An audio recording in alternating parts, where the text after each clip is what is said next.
All right, everybody, we are getting ready to do whole leaf lettuce. Again, a really simple veg prep.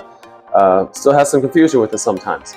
So first thing I'm going to say about whole leaf lettuce, when you are panning it up, you're going to go in third pans. I've got two here because that's the prep amount that we got to do today. But these do not get a drip set.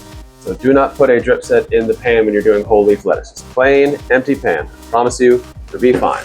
I know it can be a little confusing sometimes as to what we put in there, but no drip set for the whole leaf. So like when, I don't know if you've seen the traditional mix video, but the big thing is to inspect the lettuce, because depending on the time of year, it can be either really good or a big sack of crap. So right now, this actually looks pretty good. I'm pretty happy with it. But I've had to throw away whole cases, or you only get like the top portion of a bag or something like that, and then you have to throw it away, so it kind of sucks. But be aware, like this one right here, you've got a little bit of browning on those leaves. And it's not bad right now, but by the time it gets to the customer, it's going to continue. So it's better just to kind of go ahead and get rid of that piece and tell it to go be with its kind in the compost heap. Kidding. All right, so the next thing, these whole pieces are a little big to go on a sandwich, because the idea is you're taking this, like this one's a bad example, this one would fit perfectly. But you're going to lay this right on top of a burger, sandwich, whatever it happens to be, and you don't necessarily want it all sticking out like some sort of a skirt. So at that point, we're going to have to trim these down a little bit. The other reason for that, as you can see, is that the bottoms of them can start to oxidize, or what some people will call rust, which is essentially what oxidation is. Part of my Bill Nye moment.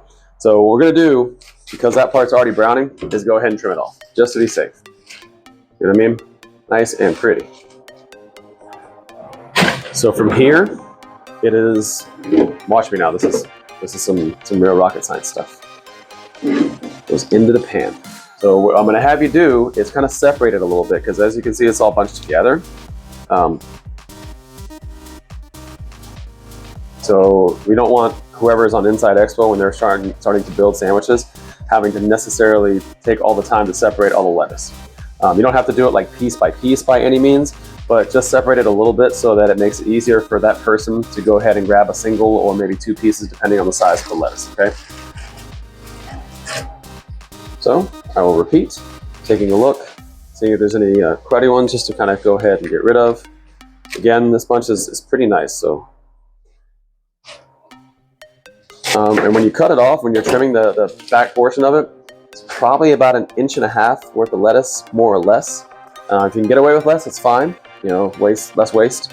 But that's usually about what we're winding up cutting away.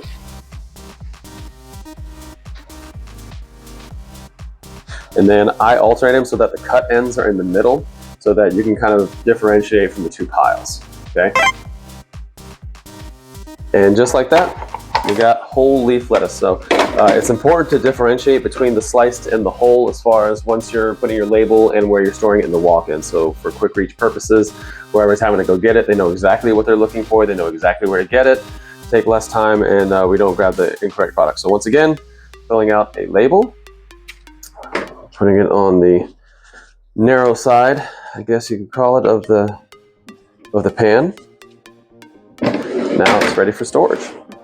So that is whole leaf lettuce, guys. Again, nothing super crazy, nothing super hard, just a little bit of common sense. And that's what that is. So hope you guys dug it.